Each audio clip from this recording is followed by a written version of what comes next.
As of today, TikTok is back.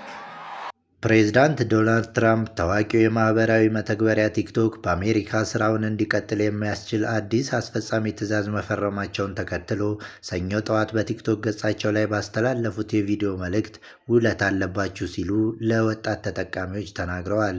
እናንተ የቲክቶክ ወጣቶች በሙሉ ቲክቶክን ያዳንኩት እኔ ነኝ፣ ስለዚህ ትልቅ ውለታ አለባችሁ ብለዋል ፕሬዝዳንቱ በቪዲዮው።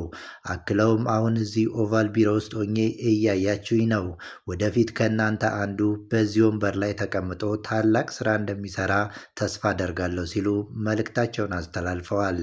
ይህ አዲስ ስምምነትና ትዕዛዝ የወጣው በቀድሞ ፕሬዝዳንት ጆ ባይደን የስልጣን ዘመን በኮንግረስ በሁለቱም ፓርቲዎች ድጋፍ በጸደቀው ሕግ መሰረት ነው።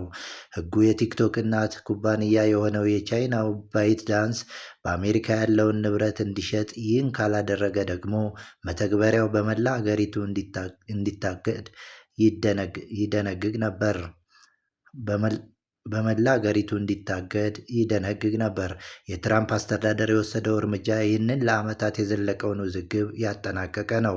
በአሜሪካ ውስጥ በአብዛኛው ወጣቶች የሆኑ ከ170 ሚሊዮን በላይ ተጠቃሚዎች ያሉት ቲክቶክ የማህበራዊ ግንኙነት፣ የመዝናኛና የመረጃ ልውውጥ ዋነኛ መድረክ ሆኖ አገልግሏል።